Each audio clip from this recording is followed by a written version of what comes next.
Welcome to the middle of nowhere. Let's get this video started with some warm-ups because why not? Open string blues.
That ending wasn't as cool as the ending I usually do, but the rest of that's pretty cool. We're gonna have some more fun with this piano later. Let's go up and back down our D major scale, and we're gonna do it twice. The first time we go up, back, down, playing 4 quarter notes on each note. The second time, we're gonna go up, back, down, playing 2 quarter notes for each note. So your left hand fingers are gonna have to be moving twice as quickly that second time. Here we go, starting on that open D string. 1, 2, and here we go.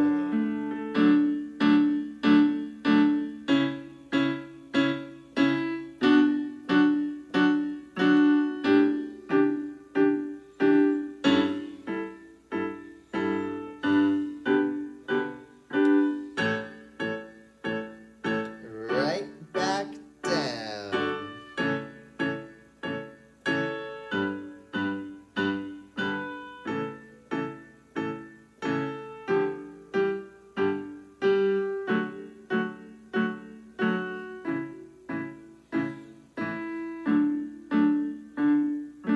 Two quarter notes each time. 1, 2, here we go.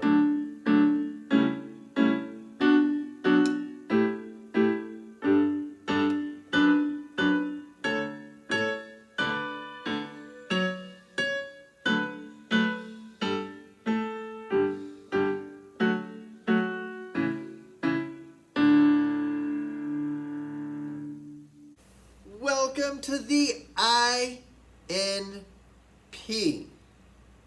I don't know if that's really what it's called by the locals here, but that's what I'm calling it because I don't know how to pronounce this. So here's the deal. The southern riverbank over there is Peru, but it's off limits. They want to keep people out of that area to like preserve all the nature and stuff of like the little bit that's left of the real Amazon rainforest. I mean, you've seen all these cities and towns and stuff. This rainforest thing is almost like a neighborhood in the jungle or something. Now they do this kind of thing in America too. We've got like nature preserves and like national forests that like you can't go off trail and mess with stuff. But back home they are much nicer to you when you get caught breaking the rules. So we're not going over there. Over there on the northern bank is Colombia. And I didn't get a passport, so I can't go over there. I mean, I've been there before, and it's kind of like the Mall of America in Minneapolis. Like, it's a really big mall. I went there once, and I was kind of like, It's just a really big mall. I didn't even think it was really that much bigger than the ones we have here. Like, like Scottsdale Fashion Center is pretty big. Anyways, we could talk about malls for the next like 2 minutes before I ran out of things to say. Long story short, I'm not going over to Colombia. So if you want to hang with me and head straight to Brazil, then stick around on this video for now. We'll get to you next. If you're going over to Colombia for some shopping or something, then just fast forward to where it says Colombia down here.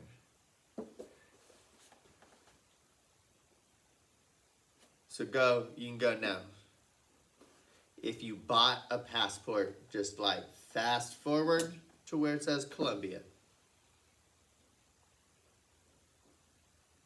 You can go now.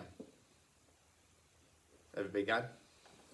Alright, so it's just us now? Just the Brazil people? Cool. So the Colombian passport was kind of a trick. I mean, not really, because they're gonna get something out of it. But I wouldn't have paid $300 for it. No way. It's just an extra opportunity for them to get some practice done with the bow, because we're gonna do some bowing stuff.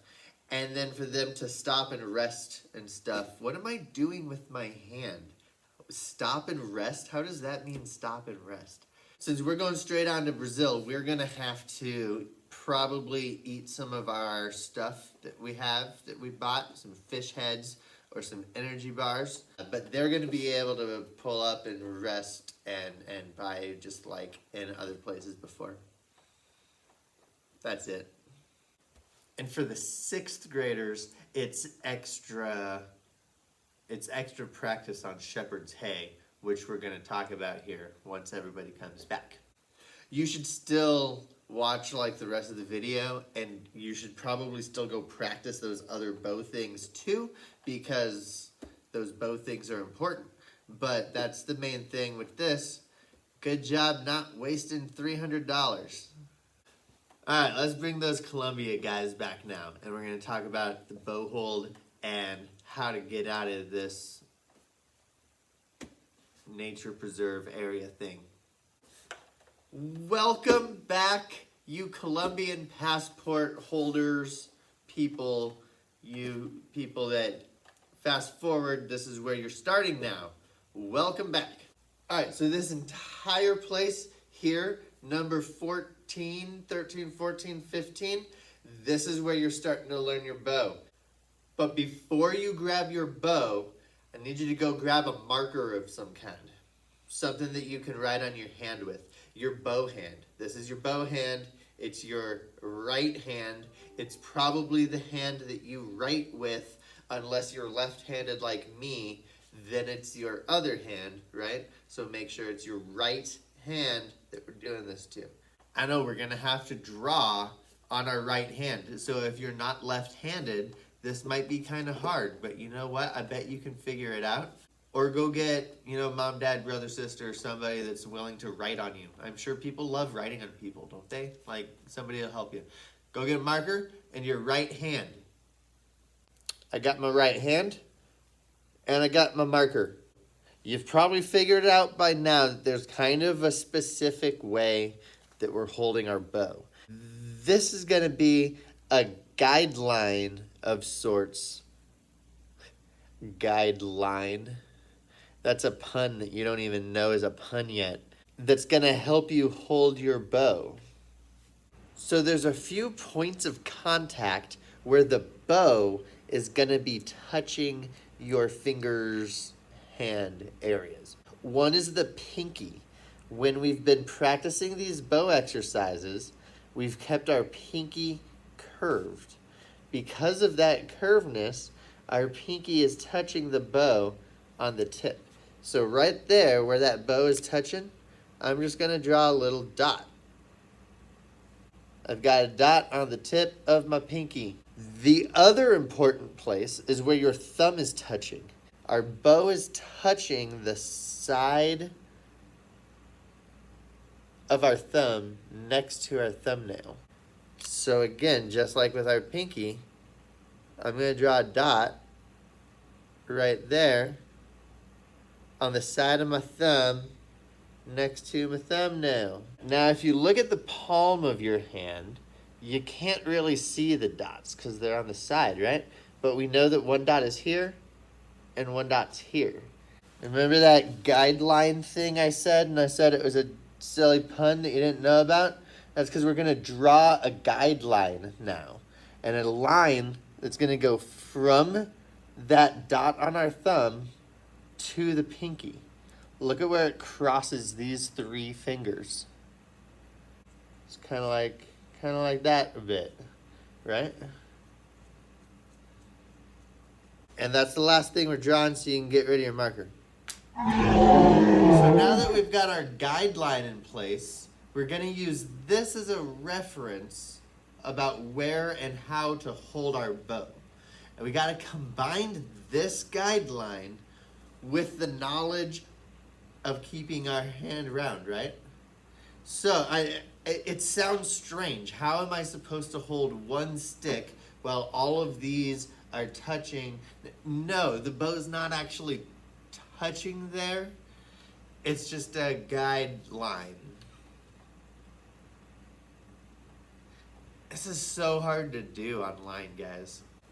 See, so when you're holding the bow with your little guideline, go ahead and start by thinking about where your thumb is and where your pinky is. Those other ones, as I smack the music stand, those other ones, see how it kind of goes like that? But now, the only way to make them touch is to keep everything flat and crazy and tense and uncomfortable, right? But that's not what we're doing, because this is the guideline. Really, from there, see, you're ready? You just relax it, loose, keep things curved, and then boom. And that's your bow hold. So everything remains round. Everything remains curved.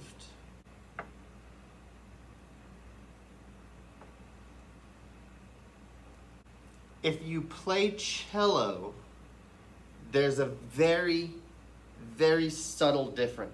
Because of the way they're designed to be used, a cello bow is a little bit shorter, but it's a little bit beefier. If you tried to keep it the same way, it's probably going to be harder to control because it's bigger and heavier. Yeah. So the only tiny little slight difference is your pinky and the rest of these fingers over here can kind of be a little bit more towards the front. If the violins and violas are staying on top of the frog, you guys are kind of allowed to be down here in front of the frog. Super exaggerated. Violin, viola, cello. Really, it's more like violin, viola, cello. See that very subtle difference. It's just because the bow's heavier. And look, everybody's fingers are a little bit different lengths. Everybody's hands are, thinner, wider, taller, all that kind of stuff. It's gonna be different, it's gonna be weird, it's gonna be strange. Keep that hand round. That's my best advice for you. Hang in there, you're doing great. So grab your bows and your rosins, and we're gonna do a little bow warm up that's also gonna rosin your bow. We're gonna take our rosin here and hold it in our left hand. It's important that it's your left hand because we wanna pretend like this is the violin. And you're gonna hold it out in front of you, to the side of you, to the front of you, to the side of you, to the front side of you. Out this way, like a violin player would be playing with their bow.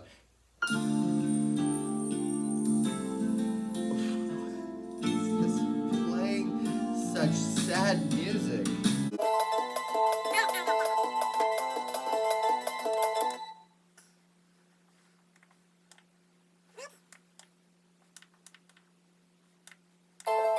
Even if you're a cello player, go ahead and do it this way because we want the gravity of the world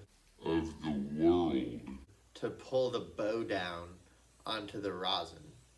If you're trying to mimic yourself playing as a cello, then that gravity is gonna pull your bow down. Do it this way. So as we're doing this, I want you to think about this bow hold that you've got going. And there's two main things with the rosin. In general, when we rosin, we want to do a little bit down here by the frog. And we want to do a little bit up here at the tip. And then we want to do the stuff in the middle.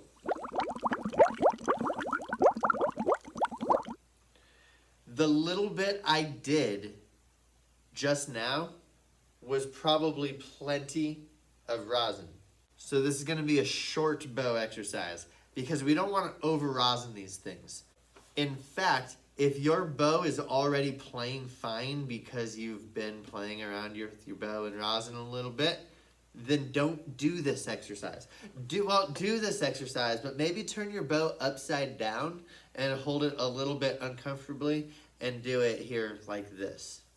If you have a brand new bow that has never been played before, it's not gonna make any sound at all when you drag it across those strings. So you need quite a bit to get it started, but then once it's started, you're good. So this video is for those people that need quite a bit to get it started. If you're good, flip your bow upside down and just like play along. Here we go. He's a cat. Flushing the toilet, he's a cat. Flushing the toilet, he's a cat. Flushing the toilet, he's a cat. Flushing the toilet, he's a cat. Flushing the toilet, he's a cat. Flushing the toilet, he's a cat. Flushing the toilet, he's a cat. Flushing the toilet. He does not care if he's wasting water. He likes to push the handle and watch the water go down. He's a cat. Flushing the toilet, he's a cat. Flushing the toilet, he's a cat. Flushing the toilet, he's a cat. Flushing the toilet, he's a cat. Flushing the toilet, he's a cat. Flushing the toilet, he's a cat. Flushing the toilet, he's a cat. Flushing the toilet.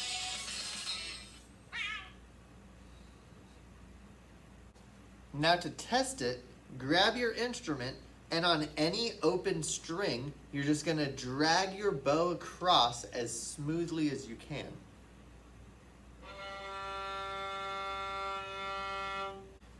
If you heard a sound all the way through, like mine was there, then you have enough rosin on your bow. But if as you were pulling it, you heard the sound stop at some point, even though the bow is moving, then you've missed a spot on your bow and you have to go back and give it a little extra just to that one little spot you missed. So I have to fake it because my bow works.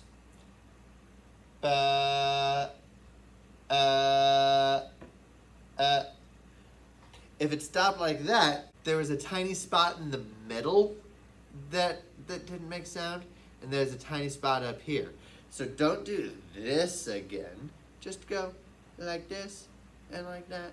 Then give it another try.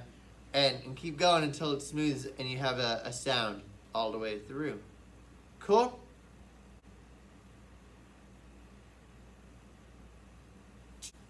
Alright, 6th grade. We're going to say bye to you for now because there's a whole video below this all about your piece to get into There's a whole piece. There's a whole video below this about your piece that you've got to figure out how to play in order to get into Brazil and move on along this journey. It's simple gifts. It's one of those that I recorded last year in my garage, and it's been a while, but I remember it being a struggle. That one's tricky, so it's gonna need a lot of practice. Good news is you got everything you got to know to do it. If you're online, check out these videos over and over and over again. They can be helpful. And jump into like a live session. If you're here at school in class, you know, we got plenty of time to work on this. This is what we're doing. We're gonna learn this song. It's awesome. 5th grade, let's check out number 53 in our book.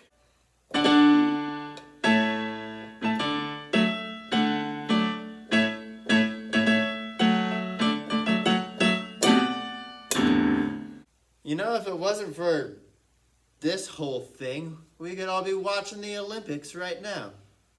Never once in my career of teaching orchestra has the Olympic challenge ever actually lined up with the timing that the Olympics are on TV. And it finally did this year. And they canceled the Olympics. Anyways, on top of the whole like bow hold being so super important thing, there's also 2 new symbols that you need to be aware about. An up bow and a down bow.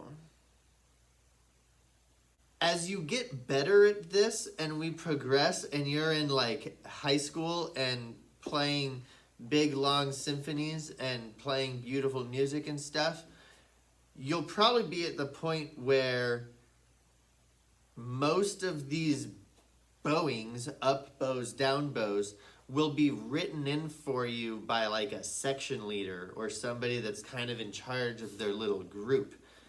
It's not usually stuff that's explicitly written into the music later on. For now, while we're learning all this stuff, the people that write the music put that in there to help you because we're teachers. We know that you need help with that stuff right now.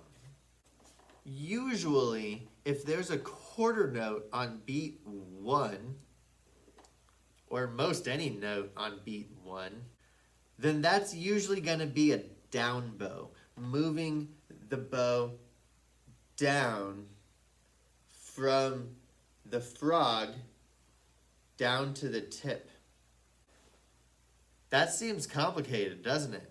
Why is that considered down? Cellos are going right. If you think about the way the cymbal looks, this makes more sense.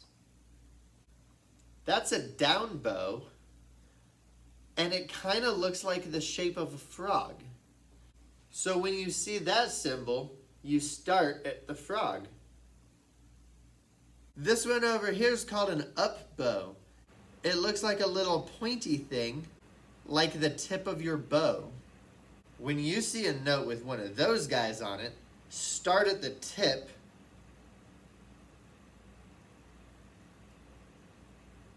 Makes perfect sense. What makes this one so perfect for this last little first quarter roundup quiz, here's the bow, this is like everything, is because there's 2 things that this one is testing you on. The up bows and down bows. For cellos, the up bow and down bow. And then changing strings. That bow hold that we've been practicing is so important because it acts as the gears in between your bow and your shoulder. You see, there's a lot that happens when I change my bow from an A string down to the D string.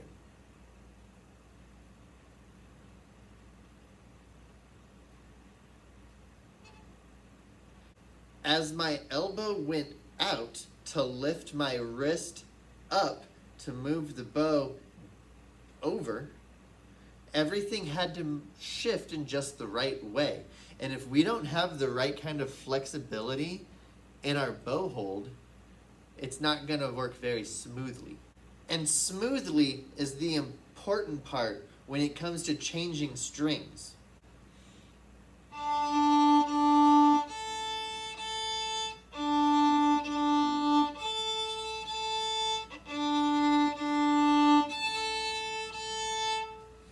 Because if it's not smooth, then we have gaps in our music.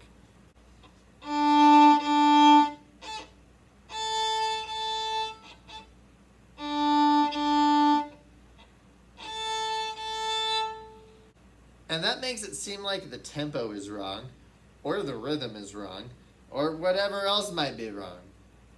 But it's wrong. So when you make these bow changes, start off slowly and speed things up, as long as you can keep things smooth and connected.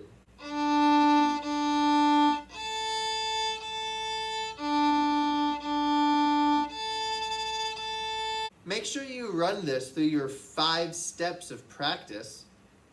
Clap it, say it, sing it, pitch it, play it.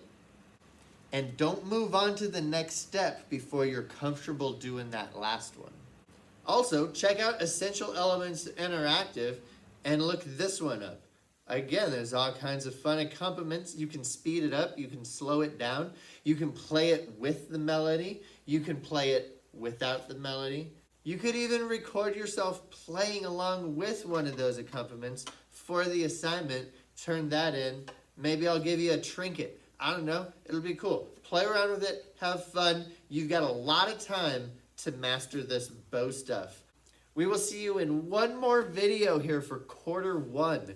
If you're stopping by any of these Colombian villages, make sure you're still turning in your videos and doing your things just as you normally would. Remember, those are optional, so if you want to skip right ahead to Brazil and maybe you wasted your $300 on a passport, bummer, but they're optional, or they're there for you to get extra help.